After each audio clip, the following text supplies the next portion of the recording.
have provided there the link for your EIPCRF. So when you click the link, you'll be able to see this one. And of course, we are going to download it. So there is an update, no, last May 9. So this is already with updated summary of rating, no. So we will be downloading this one. There is also a mid-year review form for 2025-2026. So when you click this one, this is view only. So what you're going to do is to click on file and then look for download, and then of course you download it as Microsoft Excel, right? So you choose where it will download. Of course, you will see it here. If your browser is Chrome, I would recommend that you use Chrome because they are using Google Drive. So you try to find it here, and of course you click this folder here and you'll be able to see it, and all you have to do is to open with Excel. Okay, so I'm actually using the Apple version. However, it's very similar when you use your Windows version. Okay, so make sure when you open it that you click on enable macros. Okay, so that will allow all the programming to work. So the same way, let's ensure na enable talaga yung maklik natin. So here, you'll be able to see, meron to, it's a little bit confusing for some, but when you say beginning towards proficient, it refers to teacher 1 to 3. And then proficient means teacher 4 to 7, and highly proficient are for master teacher 1 and 2 for higher, no, master teachers. So usually for teacher 1, of course, when you click this one, you just click on start.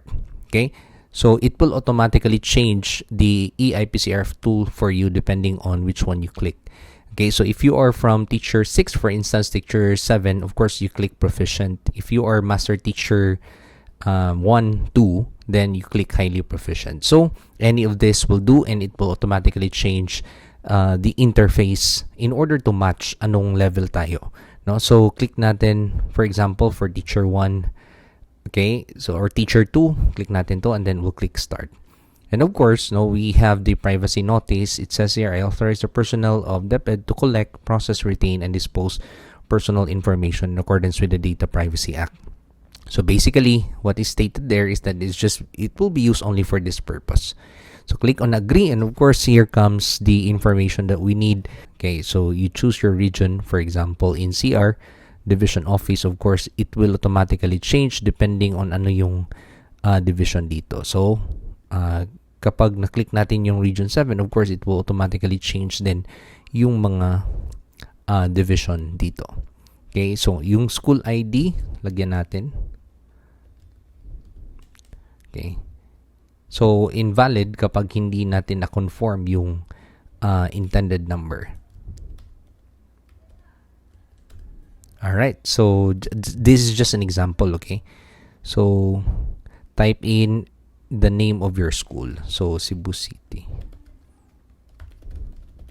Sample lang to, okay? Then, school type, of course, you either it's from the urban region, urban kapag city, and rural naman if province area. Okay, so ito, school size, lagyan natin either medium or large. Then we have curricular classification. So merong school na kindergarten to grade 6, kinder to grade 10, kinder to grade 12. You just choose appropriately lang po. And of course, you type there your family name. Okay, sample lang po ito.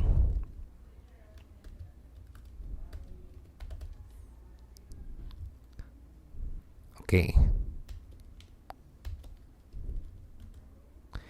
Then, your position, of course. So, automatically, teacher 1 to 3 lang kasi we click on the first level, di ba? So, employment status natin. So, basically, it's showing here na merong provisional, substitute, merong contractual, of course. So, regular, permanent po tayo. So, yung age, dapat meron siyang range dito. Okay. Yung sex naman, male or female. Number of years of teaching, 4 to 10, more than 10 years. And of course, we have here whether doctor tayo or ano ba. Okay. So, you have to specify po ano yung degree. Okay, so sa case natin, major in research and evaluation. Okay, anong level taught? Of course, elementary. Kasi elementary school yung na-choose natin, kaya na-limit. Okay. Lagay natin yung email address. Okay, so 9-digit lang yung TIN. Okay, 1, 2, 3, 4, 5, 6, 7, 8, 9. Alright, so areas of specialization natin, we can write here general science. I think we can, let's try if we can click multiple. Right, and you can also include others. Okay, so subject taught, ano yung tinuturuan natin? Yung specialization is related po sa major natin. And if we're teaching science, then of course. Okay, finalize profile.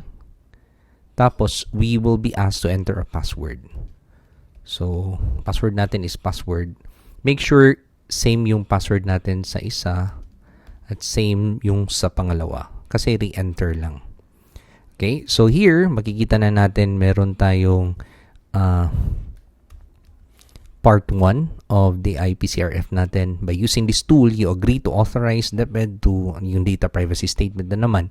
So part 1 shall be accomplished by the rater during phase 3. So as we all know, this will be filled right now. Meron pa tayong, by the way, yung teachers natin meron pang 1 month by the start of the classes na mag-fill ito. But, you know, if you want to do this now, then it's better, no? So fill in the empty, sabi dito, performance review and evaluation of the RPM cycle. Of course, we'll fill it in the evaluation stage. Fill in the empty cells white with needed information. So we will only fill those with white, no, about the rater and approving authority. And to get the rating for quality, encode natin yung COT rating per observation period by doing the following steps. So select natin yung subject for COT. And then input the COT rating per objective and input the date of observation. Lalagyan lang natin kailan tayo na-observe. And this form automatically transmutes the COT rating to its corresponding RPMS 5-point scale. So automatic na po. No need na for us to transmute. Then the non-classroom observable indicator, the ENCOI rating, for instance, those which requires you to attach an MOV, no? But take note, for this school year, wala po tayong portfolio. But there is an indicated MOV po, i-fulfill lang natin. But we don't have to compile it for a whole portfolio na need natin i-submit. So, encode the rating for quality for each of the non-classroom observable objectives. When ratings for all indicators are encoded, click natin yung finalize. So, here, get natin. So, sino yung rater? Of course, yung rater, of course, ikaw to, di ba? So, this is just an example. So, si rater is ang pangalan ni principal or pangalan ni master teacher. So, sino kayang si Andres?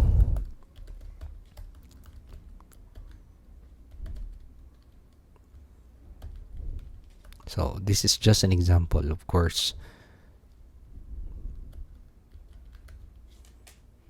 And then, lagyan natin dito.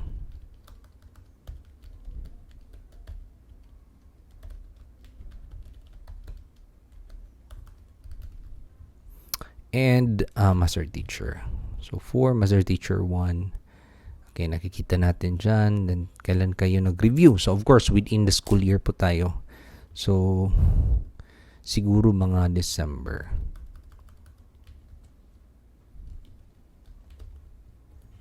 Yan. And of course, we just have to write here the rating. So, as we can see, isa lang po yung rating natin. Only one classroom observation po ang required for this school year. So, we just have to fill this up. So, meron po tayong DepEd order. Actually, it's not a DepEd order. Meron pong office memorandum. We'll be discussing this to the teachers. If there are 2 COTs that you have fulfilled for this school year, you choose which one of the indicators po ang pinakamataas. So, we will choose the option na pinaka-beneficial po sa teachers natin. So, that is what we're going to do. This is an example. So, if that is the largest, of course, then what if wala pong rating? So, ang mangyayari po is, for example, if kailangan po mag-demonstrate, the school head may choose to have or to utilize yung observation notes nila. So we will be discussing this in detail later on. So meron pong numerical rating. Okay, so sa quarter 1, IPCRF numerical rating for quarter 1. This is for yung KRA 4.4.2. So dito po tayo maglalagay ng score. And of course, dito po is for 5.2.2, meron ding mga rating. So we just have to fill this up. Meron pong drop down menu. Click lang po natin. Alright. Yan. Okay. So, date observed, wag po natin kalimutan, the format should be this format. Sinabi na dyan, year, month, and date. So, kailan po tayo na-observe? So, sabi dito, we were observed on 2025 month of December 3. Hypothetical lang po. Okay? So, ito po yung, sino po yung approving authority. So, we will be discussing who will be the approving authority. Okay? So, we will be placing here the last name.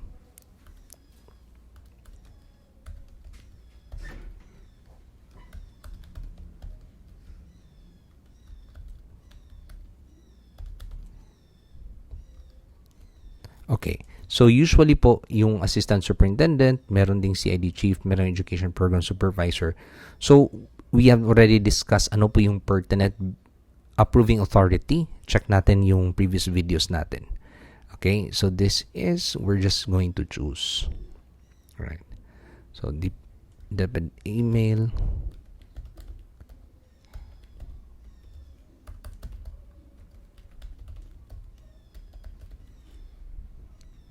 Alright. Okay, so we have to fill this up. Okay. So as you can see, meron pong timeliness, no, in this aspect. Remember, the non-classroom observable indicators are those that are usually submitted and rated based on the MOVs you have attached. So that's why meron pong efficiency factor here. We have already discussed this in our previous videos, but you need to have an efficiency rating and a timeliness rating for all this. Okay, so it will be graded. Okay, so if you're done with this, all you have to do is to click on finalize po yung part 1. Tingnan natin. So it automatically goes down, di ba? Parang merong. So all you have to do for that is drag natin yung itong part na to so that you can see the whole thing. Okay? So if you're done, tingnan mo yung rating mo. Okay? So as much as possible sa ECP aspect po, make sure po yung objectives natin wala po tayong satisfactory. Okay? So kapag ganun, make sure na mataas yung grade natin. Okay? So make sure wala po tayong lower. Okay? Para hindi po tayo affected later on if we will be promoted in the ECP. So as much as possible po, let's support our teachers na wala pong low rating. So we can do that by really guiding our teachers and mentor them in order for them to have high grades. Okay, enter natin yung password natin. Of course, our password for this example is password. Make sure that it's the same, okay, for both. Right, so automatically there will be already an individual performance commitment and review form that will be generated at meron na pong computation. As you can see po, meron ng very satisfactory rating. Automatic na din, meron kang ratee, meron kang rater, tapos meron kang approving authority. And of course, we have here part 2A. You have to fill this up, no? So, remember, this is already 5%. Hindi katulad ng previous na IPCRF natin na yung mga core competencies wala na po siyang bearing. So, all you have to do is to click on part 2A and you can choose here through the drop-down menu yung rating natin. So, let's fill this up again. for each, and of course ideally it should be the rater who will be rating you regarding this one. So you have to talk with your rater, and of course it should be with agreement po natin. So agreement between the rater and the ratee. Okay? So what if, sir, hindi kami naka-agree, no? So I believe my rating should be 4 and then he thinks that I should be rated 5. So meron po tayong mga remedies dyan, but we encourage our teachers to really coordinate and talk to your rater as to your rating. Okay, meron namang school head na talagang support, no? So we would like to ask our school heads to, give our 100 support to our teachers, no? So sometimes the limitation as to this is because hindi po tayo nakapag-mentor ni teacher for the whole year. So kaya nahihirapan tayong we feel guilty, no, as to lowering their rating. So wag naman po sana ganun. So we have to be there for our teachers and to help them all throughout the year, because the heart of the PMS is really the coaching and the mentoring part. So dapat i-coach natin sila, we guide them, we mentor them in order for them to fulfill their role as a teacher. So yung teachers natin should be focused on really teaching and honing their craft. Okay, so kapag okay na tayo dito, after rating ourselves, or no, together with your rater, you have already coordinated as to your rating, you have to click on next. Meron na tayong summary dito. Yan. So there is already a summary, so don't forget to print this one. Okay, and then you have here, yan. So here in the individual development plan, of course, you have here your strength. So makikita natin ano yung strength natin. Yung set professional, automatic na po siya. Set professional, ito yung mga ratings natin na maliit. Ito yung mga strength natin. So which one of the PPST indicators are you weak, no? So ito, use a range of specific, meron po yung automatic, no, na generated. So what you're going to do is i-search mo na lang ano yung 1.4.2, 5.1.2, and 5.4.2. Okay, so exactly ano po yung PPST indicator na weak tayo. So what we have to do is to look at ano yung weakest point natin. And we have to create learning objectives for the incoming school year. So anong gagawin natin? Anong objective natin? So we have created examples for this. So check natin yung previous discussion. But for if you wish to have a copy of possible learning objectives, of course we will be providing. Just comment and we'll try to help. And then ano yung intervention natin in order for us to do something about this learning objective, at kailan natin gagawin yan so that we will have a deadline. And of course, mag-demand naman tayo anong resources ang needed natin. Okay, in terms of core behavioral competencies, automatic, magaling ka sa self-management, magaling ka sa teamwork, magaling ka sa innovation, pero problematic ka sa service orientation, yung ethics at saka yung results focus. So what will be your learning objectives here? Okay, and then ano yung intervention mo? Anong gagawin mo? Are you going to have a seminar or training? Are you going to attend? Are you going to pursue your masteral studies? Very specific po activity that you're going to perform. Yung objective naman, dapat smart, no? Specific, measurable, and then attainable, and then results-oriented, and time-bounded. So, yung learning objectives natin dapat smart. At tapos, ano yung deadline? Of course, we're going to write in the timeline at anong needed natin in order for us to achieve the core behavioral competencies. And since this is your commitment, you're going to sign here that you're committing yourself, that you're going to do all this. Okay, so if you're done with this, try natin click yung commitment form. Okay. Yan.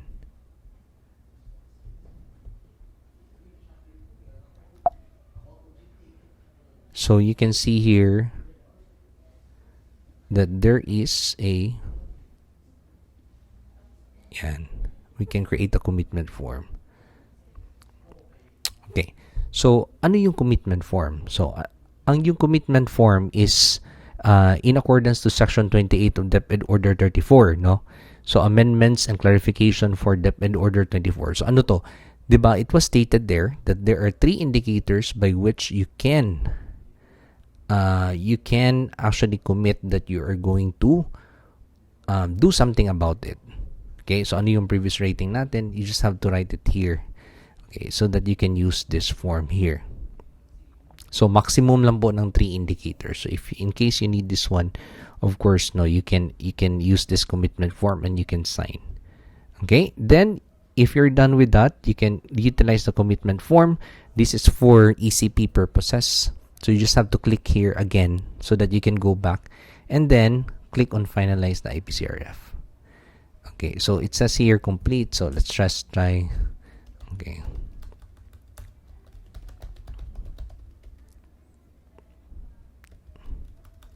Okay, sample intervention.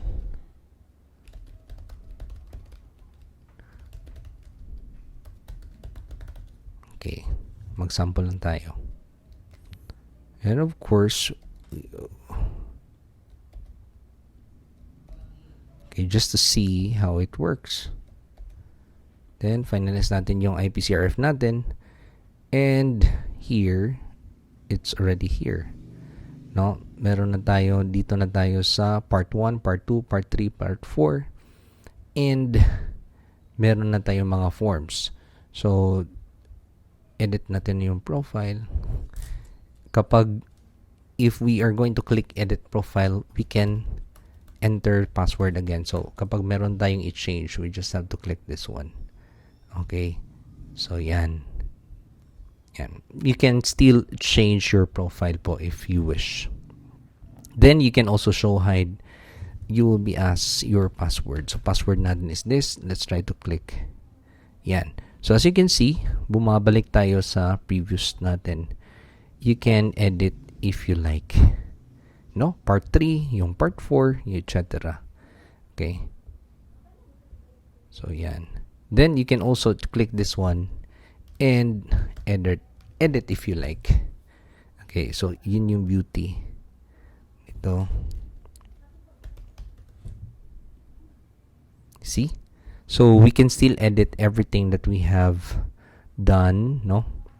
And we wish to change. So, the good thing is that lahat ng computation is already done for us. We are free to edit it. And then, meron pa tayong commitment form if necessary. So, we hope na hindi na tayo necessary mag-commitment form. Wala na tayong need for commitment form. Kasi outstanding tayo sa lahat ng indicators. Right? So, that is how you're going to fill your eIPCRF. Note that just recently, meron pong new version. Merong version 2 with updated summary of rating. So, please, no, you try to fill this. And then, if you have questions, we have posted the link. Just comment or message us. We'll do our best, no, because of the very hectic schedule. We apologize if hindi po kami nakakapag-reply. But, of course, no, we'll do our best to help our teachers if there are concerns. But, you know, the link is already posted. And that is the official link sent by the BHROD. So, congratulations to all our outstanding teachers. And for those who are about to improve their performance, of course, we are here to help you all throughout the way.